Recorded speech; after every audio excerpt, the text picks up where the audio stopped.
Vous écoutez le podcast des Fins Buveurs avec Jean-François Leduc et Henrik Pivin.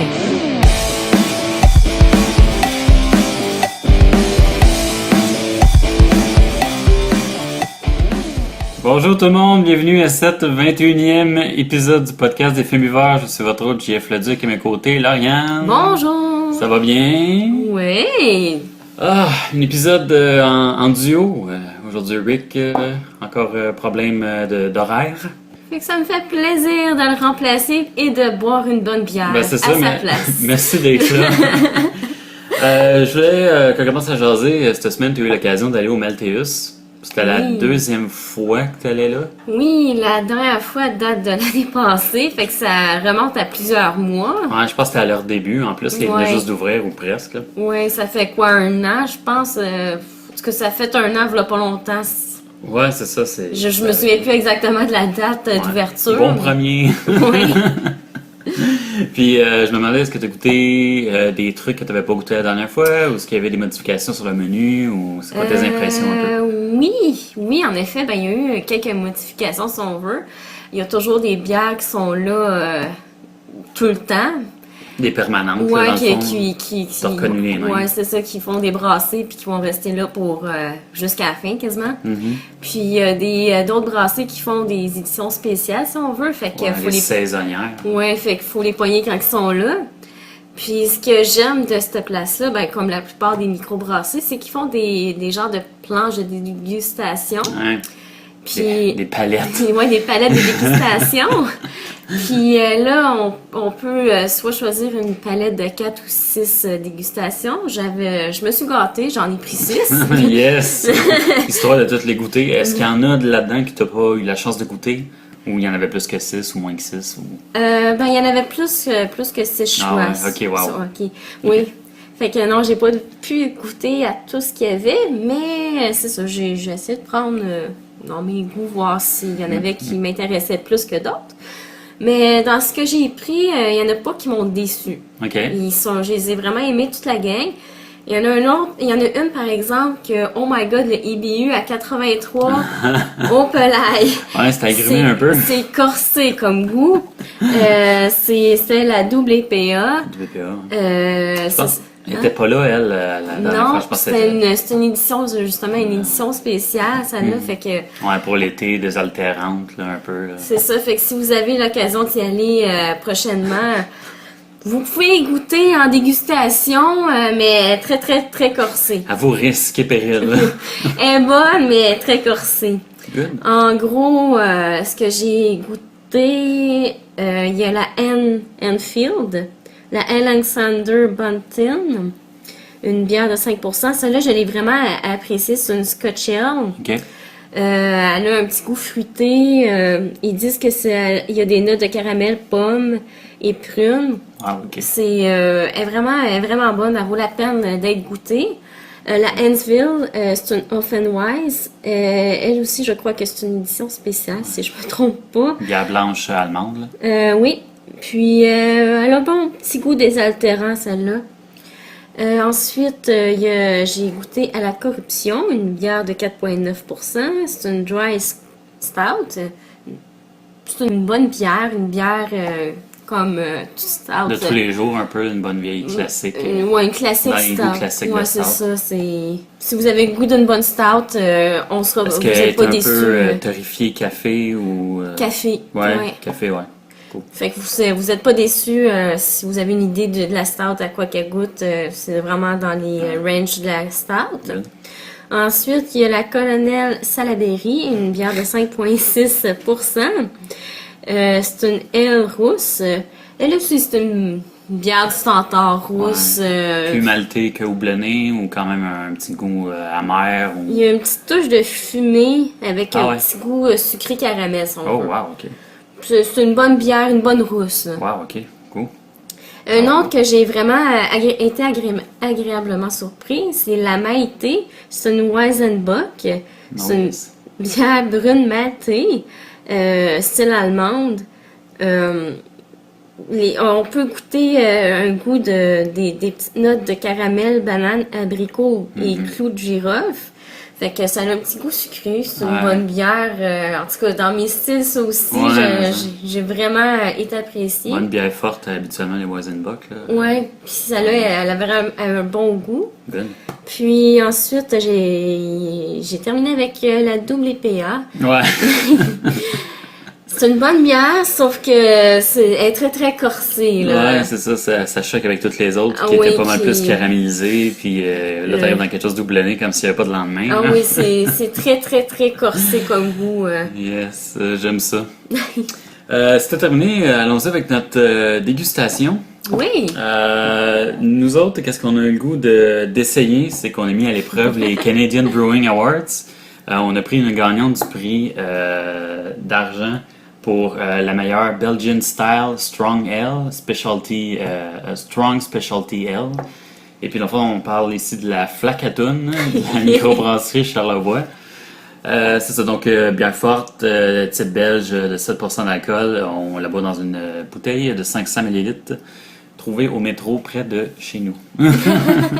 Fait qu'on va ouvrir ça. oui, J'ai hâte de goûter à ça. Ça ouais. reste bon. J'ai hâte de voir si elle vaut son prix, là. Ouais. C'est bien mieux.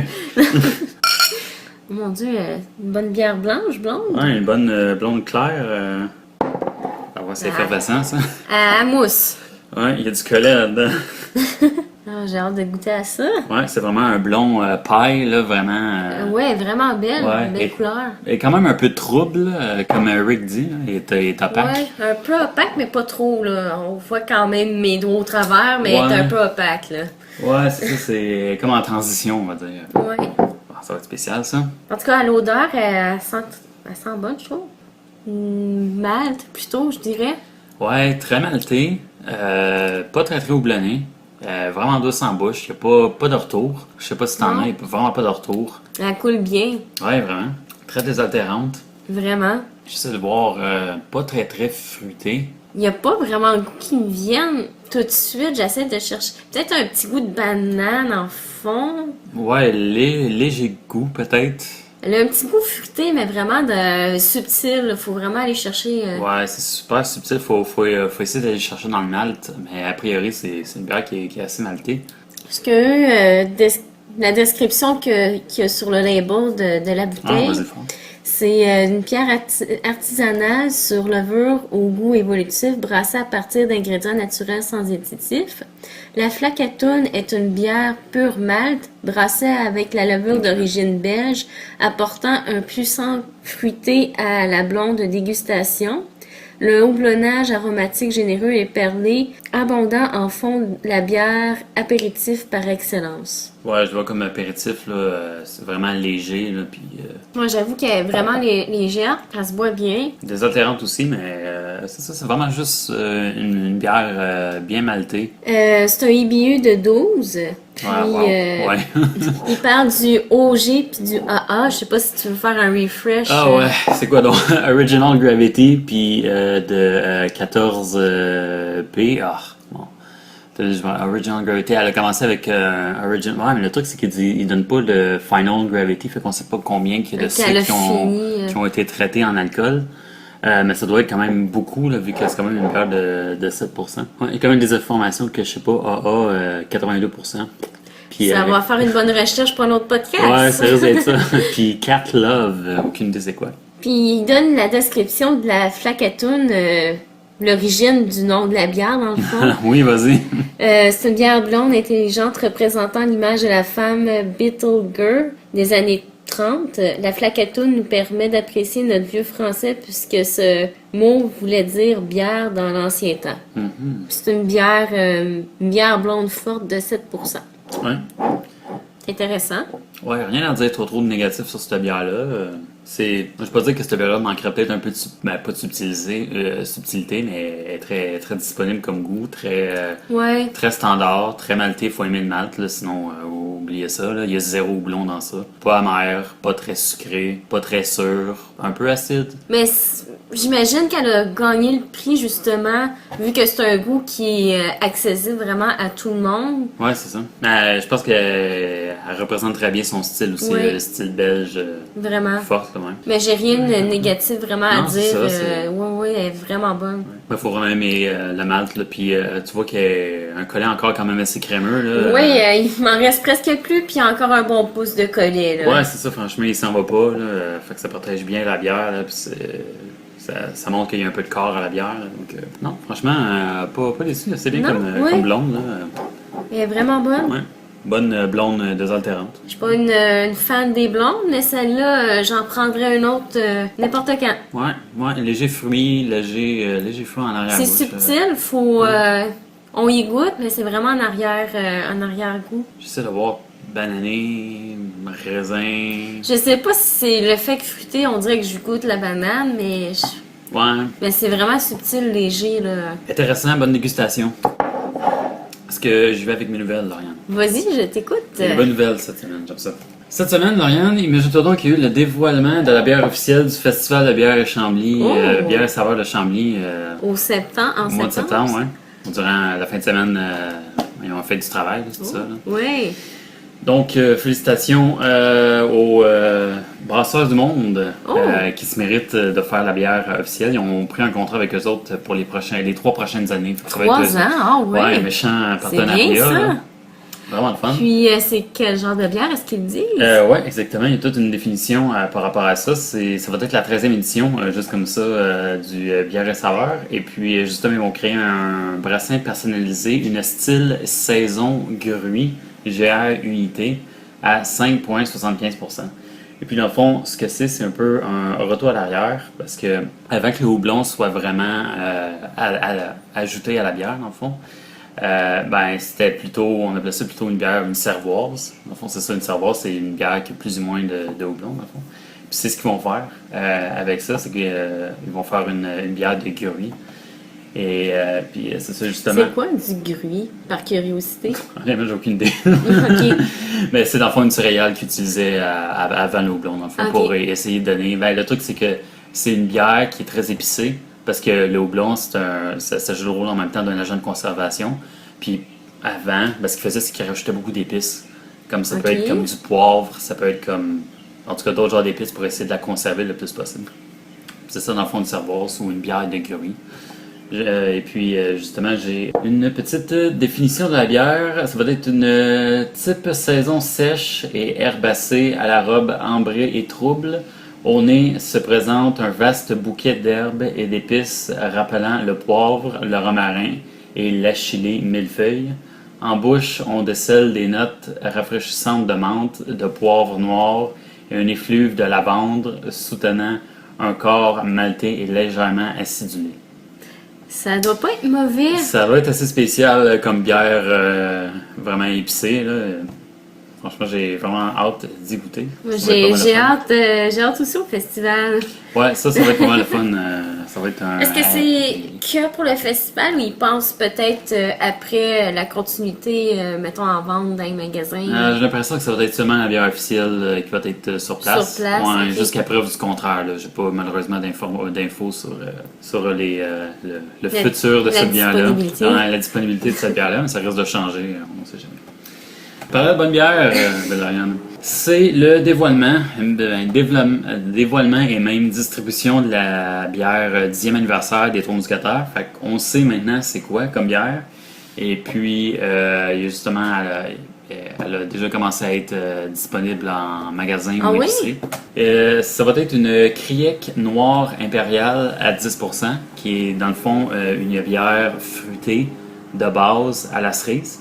Dans le fond, j'ai une mini définition là, qui dit assemblage de bière jeune et vieillie, toute fermentée et élevée en fût de chêne avec levure Brettanomyces, qui est dans le fond de la brette. Levure brette, habituellement ça donne un goût. Je pense que c'est une levure sauvage qui donne un goût habituellement un petit peu plus sûr à la bière, vinaigré. Habituellement, c'est des goûts que quand tu goûtes une bière sûre, c'est plus ou moins bon, mais mélangé avec certains types de bières comme le prochain ingrédient qui est la cerise, qui est une caractéristique de la Ça Kriek. vient contrer un peu. C'est ça, ça veut dire une cerise qui est un petit peu surette, ce qui est normal. puis qui est mélangé justement à une stout impériale. Donc, bière fruitée, cerise, style stout, bière noire, impériale. C'est un bon 10%. mélange, ça. Ouais, c'est quelque chose. Fait que c'est ça, bonne cerise surette. Et puis, ça risque d'être disponible beaucoup plus dans les 2 dernières semaines. Ils disent de donner à peu près 3 semaines là, pour que ça soit disponible un peu plus partout. Parce Ok. il y a beaucoup de demandes là, pour Ben, je comprends, cette bière-là. Pendant la demande, je trouve ça un peu poche, là, mais ils donnaient justement il y avait un petit message sur leur Facebook qui disait que il y a certains détaillants qui vendaient la bière un petit peu plus cher juste pour faire un petit coup d'argent. Ben, voyons donc. Ouais, ce qui est vraiment mauvais. Donc, faites attention. Ils ont dit que le prix suggéré pour cette bière-là, c'était de 16,99. Faites-vous pas avoir, Oh faites my attention. God. Mais sinon, elle commence à être disponible, puis ça m'écoeure parce que, genre, je voulais l'acheter vendredi pour que ce soit une dégustation, puis j'ai fait comme 2 places qui étaient pas trop loin de la job pour essayer de l'avoir, mais c'était vendu déjà d'avance, Ah. là. Donc, tu sais, puis ils ont justement fait le message comme quoi qui était disponible dans ces magasins-là, genre la veille. Puis c'est parti, comme s'il n'y avait pas de lendemain. là. Attends de le dire. Ouais, on entend de le dire. Donc, puis j'ai regardé, ils ont fait un autre post hier pour dire qu'au fameux dépanneur qui est proche de ma job, le dépanneur AS, où des fois j'achète habituellement la bière de la semaine, si on veut, pour notre dégustation, ben, elle sera disponible. Donc, je suis un peu triste de ne pas travailler lundi, juste pour pouvoir aller me l'acheter. Mais non, franchement, c'est ça qu'on va en parler au podcast. Éventuel- Ouais. Éventuellement. Ouais, si on peut la trouver. Donc, ça risque d'être très bon. Une criette noire impériale à 10%, goût de cerise, un peu surette. Peut-être sucré, je sais pas, mélangé avec les sucres. Ça reste à voir, on peut être Ouais. surpris. Non, franchement, j'ai vraiment hâte de Moi aussi, j'ai hâte d'écouter. Ouais, j'en achèterai 2, là, parce que si je bois ça sans Rick, il me parlera plus, puis ben là, toi, Moi, tu vas me divorcer. Je te boude. C'est ça. Fait que je veux éviter ça, je vais en acheter 2, fait que ça va me coûter 30$, puis... Attends, une bière, un divorce, qu'est-ce qui coûte le moins cher? Ouais, c'est bon. Bon point. Oh boy. Ouais. Sinon, je voulais terminer en parlant de l'émission Ça va brasser qui a recommencé il y a 2 semaines. J'ai pas pu en parler parce que la semaine passée, c'était... C'est une grosse émission. Ouais, on était au mondial de la bière, là, puis justement, ce qui est vraiment drôle, c'est que j'imagine moi puis Rick, dans les prochaines semaines, on va faire un retour sur la mondiale. Ça va faire 2 semaines, ça va être passé, mais c'est pas grave. Magie du podcast.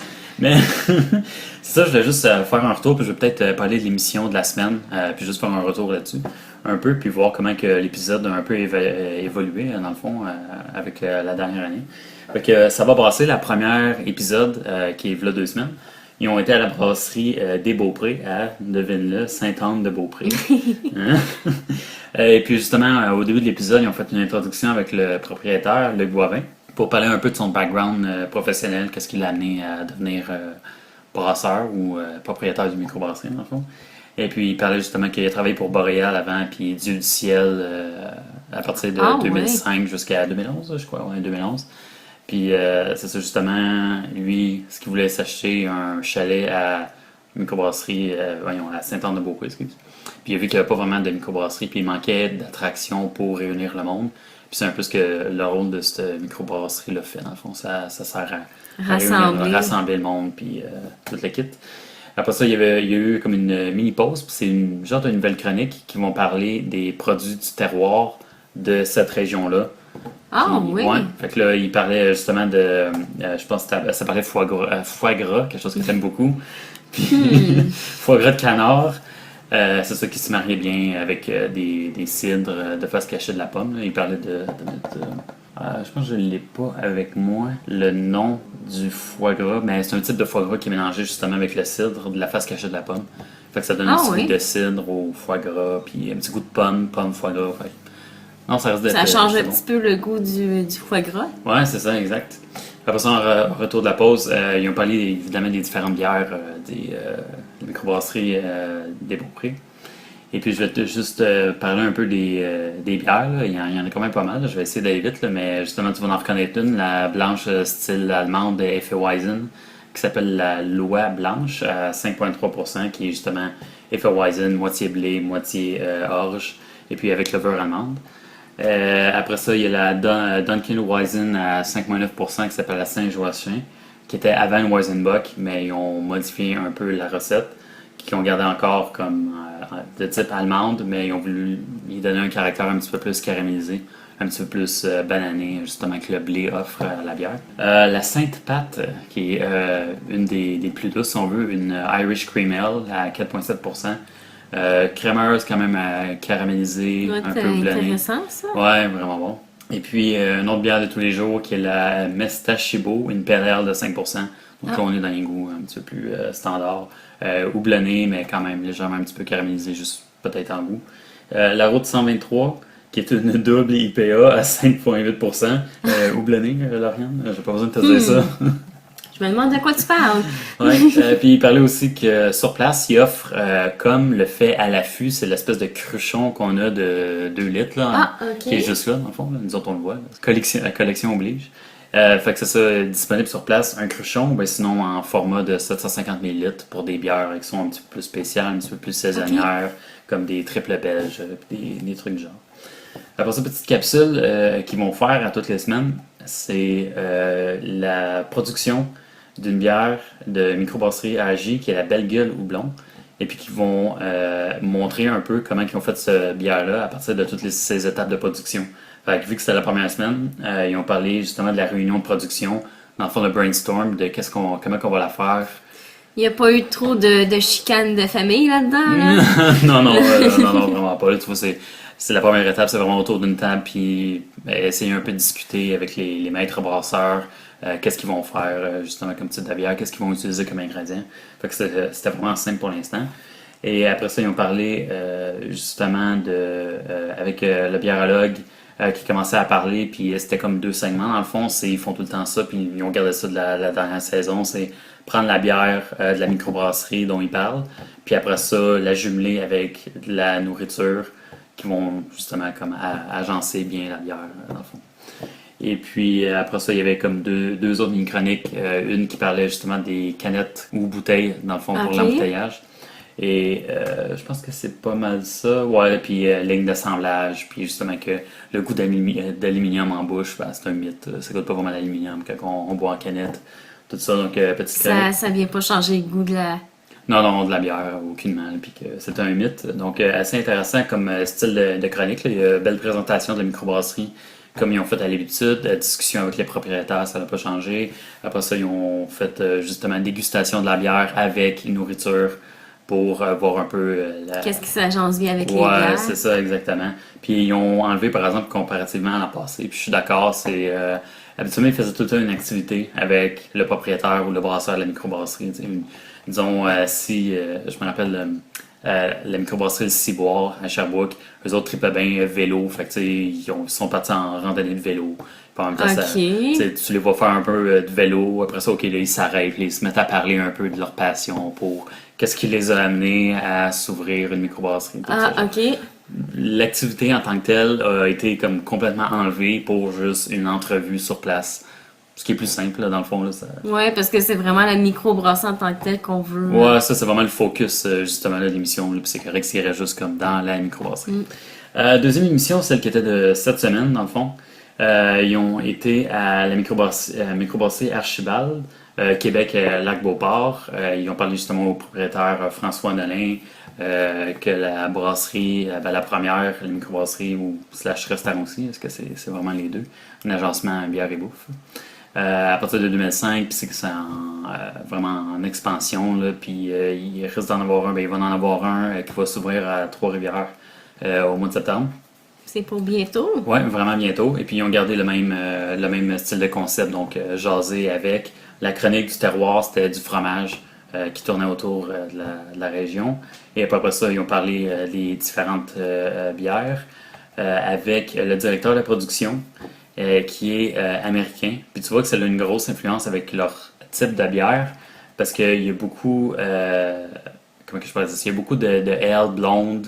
Américaine, ils utilisent... Il y a comme le qualificatif américain dans toutes les bières. C'est ça, exactement. Ils utilisent beaucoup de houblons américains. Fait que tu vois comme vraiment l'influence de bière beaucoup plus houblonnée que justement à la première, la microbrasserie à Saint-Anne-de-Beaupré. Je sais que tu voyais que c'était beaucoup des bières allemandes, des bonnes L. Là, c'est peut-être un petit peu plus lager, c'est un petit peu plus... Fait que dans le fond, chaque microbrasserie s'inspire, mettons, d'un pays. Ben, quasiment, si on veut, ou ben c'est leur brasseur qui influence beaucoup le menu dans le fond de leur bière, vu que lui est américain, peut-être plus tendance à utiliser des houblons américains. Ce qui vient de Faire- chez lui, de ce qu'il connaît. dans Ouais, le c'est fond. ça, de faire un peu ce qu'il connaît. Puis c'est ça, je trouve ça fun parce que c'est un gars qui est parti des États-Unis venir habiter au Québec. Puis il parle parfaitement français, puis il étudie la langue. Puis justement, il veut devenir professeur de français aussi. Fait que, Intéressant. ouais, il donne des cours, ouais, puis c'est vraiment changé de tout au tout. En tout cas, c'est assez spécial. Puis justement, c'est ça, il parlait de la Chippy, une pale ale rousse de 5%, léger caramel en bouche, avec des houblons américains, justement. Le joufflu, peu amer, floral, avec un petit peu de coriandre, une blanche belge. La matante, une ale blonde américaine, très facile à boire. La ciboire, une IPA de 6%, amer, léger goût de houblonné encore là. Et puis la brise du lac, qui est une Pilsner tchèque, un petit peu plus maltée, de 4,8%.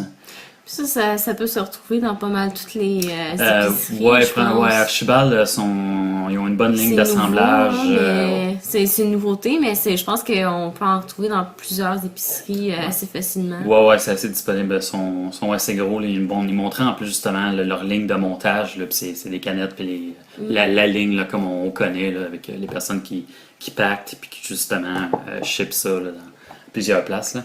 Puis parlant de ça, justement, il y avait une chronique qui parlait de la distribution de bière.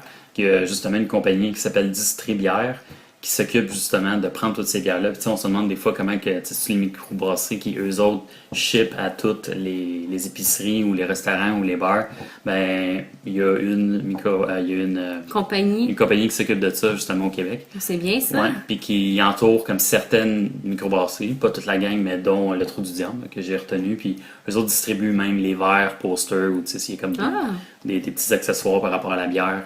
Ben, eux autres s'occupent de distribuer ça dans des bars, dans Fait que les j'imagine épiceries, pour les puis- propriétaires de microbrasseries, c'est une... C'est moins de trouble.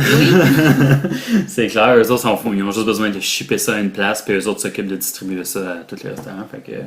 Puis pour la chronique à propos de la microbrasserie RJ qui parle de leur baril houblon, ils ont parlé plutôt des maltes, de différents types de maltes qu'elle a utilisés pour justement cette bière-là. Donc ils ont parlé de maltes qui sont plus caramélisés, des blés d'orge rôtis, pour chercher un petit peu plus d'amertume puis de caractère noir. Donc c'était vraiment intéressant. Puis justement, ils ont terminé avec le fameux repas agencement bière et bouffe. Donc c'est pour moi ça très intéressant. Et puis j'ai hâte de voir cette semaine ce qui va être à l'honneur. J'ai ouï dire qu'ils vont aller sur place à la microbrasserie Le Castor qu'on aime beaucoup. Là. Ah oui? Fait que j'ai vraiment hâte de voir cette émission-là. Mais pour l'instant, deux microbrasseries. Il en reste encore il y a 13 émissions, donc 11. Fait que, C'est pas ça. fini. C'est pas fini, ça fait juste commencer. Fait que je ferai un petit recap de l'émission de cette semaine, la semaine prochaine. Sinon, moi j'ai terminé. D'où c'est Lauriane? Ah oui? Ouais, c'est le mot de la fin. Comment tu trouves la bière? Laisse-moi, je vais juste y regoûter. Non, bière vraiment houblonnée. Houblonnée, maltée, désolé, ça pas vraiment changé, non. Toujours assez bonne, rafraîchissant. Ouais. Vraiment, style belge, là, vraiment malté. Elle se boit puis- bien, ouais. Ouais, non, vraiment bon. Pas déçu. Vraiment pas. Une bonne bière disponible de tous les jours, là, justement, avec, désaltérante, rafraîchissante. Là. Non, c'est pas mal bon. Donc, Mot de la fin, je vais commencer pour dire qu'on est disponible sur iTunes. Vous pouvez nous suivre. Le podcast Innovation et Magie qui devrait suivre sous peu sur YouTube. Et pour toutes nouvelles, vous pouvez nous suivre sur Facebook ou Twitter. Belle Oriane, est-ce que tu as quelque chose à me demander? maintenant, quelles sont les règles? Instrue-moi. Règle des fins viveurs, Lauriane. Règle numéro 1, toujours garder le contrôle. Règle numéro 2. Pas le gaspillage, Lauriane. La troisième règle. Respecter la consommation d'alcool de chacun et pas inciter à sa consommation. Consommation d'alcool, Ariane, c'est personnel. C'est bien. Sur ces sages paroles. Bonne journée à tout le monde. Bonne écoute. Merci beaucoup de votre soutien et à la semaine prochaine. Bye bye. Bye bye.